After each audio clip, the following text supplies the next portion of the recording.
हाँ दोस्तों, कैसे हैं आप लोग। एसएससी एमटीएस का सिलेबस हम बताने वाले हैं और कौन सर आपको पढ़ाएंगे मैथ्स। आपको कौन सर पढ़ाएंगे, वे सर अभी यहाँ पर आएंगे, अभिनव सर। और वही सर आपको मैथ्स पढ़ाने वाले हैं। तो देखिए, अभिनव सर यहाँ पर आएंगे और वही आपको बताएंगे कि हिंदी और इंग्लिश दोनों में बताएंगे एसएससी एमटीएस का मैथ्स का डिटेल सिलेबस। ठीक है, तो ये अभी माइक को लगा लेंगे और एसएससी एमटीएस का जो मैथ्स का आपका डिटेल सिलेबस है ना, उसको ये बताने वाले हैं। और साथ ही साथ मैथ्स जो आपको पढ़ाएंगे 2 महीने के अंदर में। देखिए, अभी फरवरी है, फरवरी मार्च अप्रैल में आपका एग्जाम शुरू हो जाएगा। ठीक है, तो अप्रैल में आपका एसएससी एमटीएस का एग्जाम शुरू हो जाएगा। तो यही सर आपको मैथ्स पढ़ाने वाले हैं। तो मैथ्स का डिटेल सिलेबस हिंदी और इंग्लिश में आपको बताने वाले हैं। तो अगर आप एसएससी एमटीएस की तैयारी कर रहे हैं तो इस वीडियो को पूरा देखिएगा, तो आपको समझ में आ जाएगा। तो चलिए स्टार्ट कीजिए।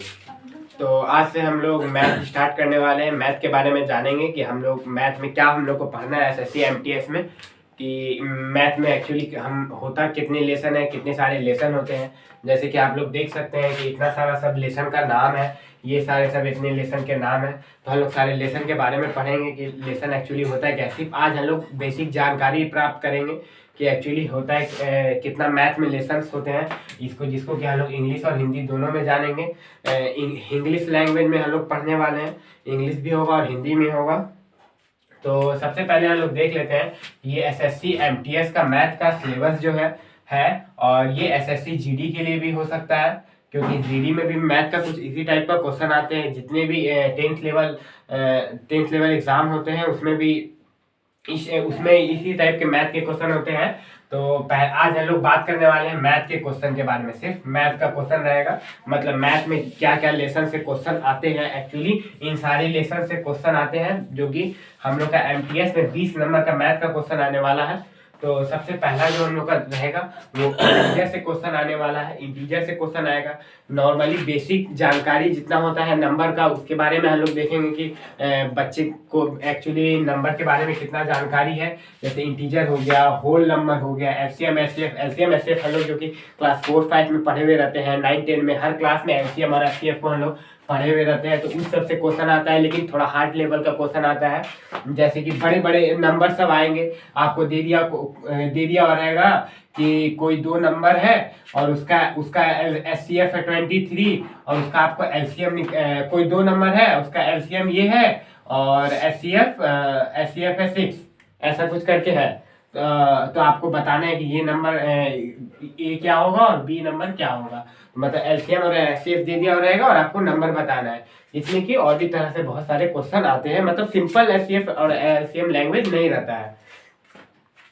उसके बाद हम लोग यहाँ पे आके देखेंगे कि डेसिमल और फ्रैक्शन रहेगा, जिसको कि हम लोग दशमलव भिन्न भी बोलते हैं। दशमलव भिन्न में क्या होता है कि इसमें डेसिमल से रिलेटेड कुछ क्वेश्चंस आते हैं, जैसे कि थोड़े हार्ड क्वेश्चंस आते हैं। इसमें सिंपल आप जैसा सोचेंगे वो क्वेश्चंस नहीं आते हैं। और फ्रैक्शन तो आप जानते ही हैं, 2/3, 4/6, ये सब क्या है, फ्रैक्शंस है। तो फ्रैक्शन से भी कुछ क्वेश्चन आते हैं। उसके बाद हम लोग का आता है relationship between number. Relationship between number का मतलब होता है संख्याओं के बीच संबंध। जैसे कोई 2 संख्या दे दिया हुआ रहेगा, उसके बीच संबंध। आज हम लोग सब लेसन के बारे में हल्का ऊपर नॉलेज लेंगे। उसके बाद हम लोग एक लेसन को डेप्थ नॉलेज के साथ पढ़ेंगे कि एक लेसन में क्या क्या एक्चुअली हम लोग को पढ़ना है। तो आज हम लोग का ये सारा लेसन है, जिसमें कि अब आता है फंडामेंटल अर्थमेटिकल ऑपरेशन। इसको एक तरह से कहेंगे आधारभूत अंकगणित, कि आपको जोड़ घटाव गुणा भाग आता है कि नहीं आता है। मतलब एक तरह से आप नॉर्मली मैथ में ऐसा होना चाहिए कि आप किसी भी तरह का इजी वाला मैथ बना सकते हैं। ये सीएचएसएल नहीं है, मैं बोल दूं, ये सीएचएसएल नहीं है। सीएचएसएल में थोड़े हार्ड लेवल के मैथ होते हैं, लेकिन इसमें थोड़ा इजी मैथ होता है। दूसरा आता है बॉडमास, जो कि हर बच्चे ने पढ़ा हुआ रहता है। 3-4 तक ये पढ़ाई हो जाता है बॉडमास के लिए। बॉडमास से रिलेटेड कुछ क्वेश्चन आएगा जिसमें। अब उसके बाद हम लोग देखते हैं परसेंटेज से कुछ क्वेश्चन आने वाला है, जिसको हम लोग हिंदी में प्रतिशत बोलते हैं। परसेंटेज से कुछ क्वेश्चन आते हैं, जैसे कि कुछ दूध वाले हैं, दूध वाले ने 1 लीटर दूध, 5 लीटर दूध है, उसमें इतना प्रतिशत पानी मिलाया, तो वो उसने कितना लीटर दूध मिलाया, ऐसे करके कुछ क्वेश्चन आते हैं। उसके बाद है रेशियो एंड प्रोपोर्शन, जिसको कि हम लोग अनुपात एवं समानुपात बोलते हैं। इससे भी कुछ क्वेश्चंस आते हैं। अब उसके बाद आता है हाँ, वर्क एंड टाइम ये ऐसा लेसन है जो कि हर बच्चों का कमजोर ही होता है। देखने में लगता है कि इजी है, लेकिन चाल एवं समय देखने में लगता है इजी है, लेकिन हर बच्चों का ये लेसन कमजोर होता है। और इससे बहुत ज्यादा क्वेश्चन आते हैं। इससे मान लीजिए अगर सब इन सबसे एक क्वेश्चन आ रहे हैं, इनसे एक क्वेश्चन आ रहे हैं, इनसे एक क्वेश्चन आ रहे हैं, तो इससे 2 क्वेश्चन आएगा, 3 क्वेश्चन आएगा। इस चैप्टर से थोड़े ज्यादा क्वेश्चन आते हैं। उसके बाद हम लोग देखेंगे कि डायरेक्ट एंड इनवर्स प्रोपोर्शन आएगा, जिसको हम लोग बोलते हैं प्रत्यक्ष एवं व्युत्क्रम अनुपात बोलते हैं। डायरेक्ट एंड इनवर्स प्रोपोर्शन आएगा। उसके बाद हम लोग देखेंगे कि एवरेज से क्वेश्चंस आने वाले हैं, औसत से क्वेश्चन आने वाले हैं। औसत से भी अच्छे खासे 2 क्वेश्चन आते हैं, या तो एक क्वेश्चन भी आ सकते हैं, औसत से भी क्वेश्चन आते हैं। उसके बाद यहाँ पे देख रहे हैं हम लोग का ये क्या है, सिंपल इंटरेस्ट है, जिसको हम लोग बोलेंगे साधारण ब्याज। इसमें चक्रवृद्धि ब्याज नहीं है, इसमें सिर्फ सिंपल इंटरेस्ट है, साधारण ब्याज, जो कि थोड़ा इजी ही रहता है। चक्रवृद्धि ब्याज में थोड़ा ज्यादा उसमें कैलकुलेशन रहता है, लेकिन इसमें सिंपल रहता है। जैसे किसी की 100 रुपए है, आपको 10% के रेट से मिल रहा है, तो आपको 1 साल के बाद कितना मिलेगा, तो 1 साल के बाद 110 रुपए मिलेगा। मतलब एक तरह से सिंपल रहता है इसमें। उसके बाद हम लोग देखेंगे कि प्रॉफिट एंड लॉस देखेंगे, जिसको कि लाभ एवं हानि बोलते हैं। लाभ एवं हानि से भी अच्छे क्वेश्चन आते हैं। मतलब जैसे कि ये प्रॉफिट एंड लॉस हो गया, लाभ एवं हानि हो गया, सिंपल इंटरेस्ट हो गया, वर्क एंड टाइम हो गया, रेशियो एंड प्रोपोर्शन हो गया, एवरेज हो गया, इन सब से थोड़े ज्यादा क्वेश्चन आते हैं। ज्यादा क्या क्वेश्चन आते हैं, मतलब इन सब से तो हमेशा क्वेश्चन आते हैं, लेकिन कुछ ऐसे लेसन है जिसमें से कि कभी क्वेश्चन रहेंगे, कभी क्वेश्चंस नहीं रहते हैं। तो हम लोग आगे देख लेते हैं कि एक्चुअली अब हम लोग को और क्या पढ़ना है। तो पहला ही है, उसके बाद है डिस्काउंट है।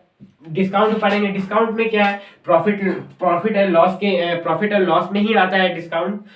उससे थोड़ा सा अलग है कि इसमें होता है कि हम लोग कितना प्रतिशत छूट दिया। जैसे कोई दुकानदार है, तो दुकानदार ने कितना प्रतिशत छूट दिया, तो उसके ऊपर ये डिस्काउंट रहता है। उसके बाद आता है area and perimeter of basic geometric figure. ये सिंपल है, जैसे कि क्यूब हो गया, स्क्वायर हो गया, रेक्टेंगल हो गया, ओवल हो गया। तो इन सब का आपको एरिया निकालने बोलेगा, पेरीमीटर निकालने बोलेगा। जैसे कि रेक्टेंगल का पेरीमीटर क्या होता है, L/B होता है। स्क्वायर का पेरीमीटर क्या होता है, 4A होता है। इस टाइप से ये तो सिंपल हो गया। उसका क्यूब का, क्यूबॉइड का, इन सब का बोलेगा। घनाभ का आपको बोलेगा निकालने के लिए। अब आता है हमारा time and distance. Time and distance से भी क्वेश्चन आते हैं, जिसको कि समय एवं दूरी बोलते हैं। टाइम एंड डिस्टेंस है, इससे रेल से रिलेटेड कुछ क्वेश्चन आते हैं टाइम एंड डिस्टेंस से। अब हम लोग यहाँ पे देखेंगे, शायद ये आखिरी है, लाइन एंड एंगल, रेखा एवं कोण से क्वेश्चन आते हैं। कोण हो गया एक तरह से ज्योमेट्री, कुछ ऐसे कोन्स रहेंगे।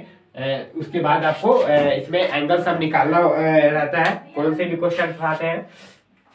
अब उसके बाद यहाँ पे है interpretation of simple graph and data. इससे भी क्वेश्चंस आते हैं। इससे कभी कभी क्वेश्चंस आते हैं, हमेशा क्वेश्चंस नहीं आते। ज्यादातर हम लोग का इंपॉर्टेंट ये सब लेसन्स होते हैं। अब हम लोग का आखिरी बात है स्क्वायर एंड स्क्वायर रूट। इससे एक तरह से कह सकते हैं कि क्वेश्चंस आते भी है, लेकिन जो ये स्क्वायर एंड स्क्वायर रूट होता है, ये सभी बच्चों को जैसे है ना याद होना चाहिए। स्क्वायर कुछ नंबर का निकालने बोलते हैं, स्क्वायर रूट निकालने बोलेंगे। जैसे कि बोल देंगे 256 का स्क्वायर रूट निकालिए, या 144 का स्क्वायर रूट निकालिए। तो 144 का क्या होता है, 12 होता है। तो इसको निकालने का तरीका ऐसे करके, मतलब बहुत सिंपल तरीका से कुछ ऐसे नंबर्स दे देंगे। जैसे बोल देंगे कि वह सबसे छोटा स्क्वायर रूट निकालिए जो 7 से विभाजित हो। ऐसा करके बहुत तरह के स्क्वायर रूट से क्वेश्चंस आते हैं, स्क्वायर एवं स्क्वायर रूट से। नॉर्मली बच्चों को 30 तक या 50 तक याद रहता है, या याद कर लेना पड़ता है, और 20 तक टेबल, जिसके कारण कि ये सब थोड़ा आसान पड़ जाता है। हम लोग देखेंगे कि टोटल हम लोग का जो क्वेश्चंस होता है वो मैथ में क्या बोलते हैं, मैथ में 20 क्वेश्चंस होता है, रीजनिंग में भी 20 क्वेश्चंस होता है, जो कि हम लोग का एग्जाम एक ही साथ होगा। MTS का पहले मैथ और रीजनिंग का होगा, उसके बाद उसी सेशन में उसी एग्जाम में अलग से इसका खुलेगा 45 मिनट का, जिसमें कि जीके और इंग्लिश का होगा। मैथ में 20 क्वेश्चन रहेंगे, रीजनिंग में 20 क्वेश्चन रहेंगे। सभी बच्चों को लग रहा है कि इसमें सिर्फ पास करना है, तो इसमें नहीं ध्यान देते हैं, लेकिन शायद आपको ये बात पता नहीं है कि सरकार भी बहुत ज्यादा तेज है। अगर आप मान लीजिए इसमें 10 बच्चों का सेम नंबर आ रहा है, 10 बच्चों का 50-50 करके सेम नंबर आ रहा है, तो ऐसे 50-50-50-50 सब बच्चे 50-50-50 लेके आएंगे, तो इसमें क्या होगा ना कि बाद में आपको इसका नंबर देखा जाएगा, मैथ और रीजनिंग में आपने कितना टिक किया है इसके हिसाब से देखा जाएगा कि आपने मान लीजिए 10 बच्चों में से उनको एक बच्चों को लेना है, तो उन 10 बच्चों का देखा जाएगा कि मैथ और रीजनिंग में से किसने ज्यादा नंबर लाया है। जैसे कि 20-20-40 नंबर है तो किसने 20 लाया होगा, किसी ने 21 लाया होगा, किसी ने 30 लाया होगा, तो जो 30 लाएगा उसका मेरिट में आ जाएगा, मतलब इन 10 में से कोई एक का नाम आएगा जिसका कि घर पे कॉल लेटर आएगा। तो मैं आपको मैथ पढ़ाऊंगा और रीजनिंग भी पढ़ाऊंगा, और आपको ये देख के अगर समझ में आएगा, कोई भी दिक्कत होगा तो कमेंट करिएगा। मिलते हैं अगले वीडियो में, तब तक के लिए नमस्कार।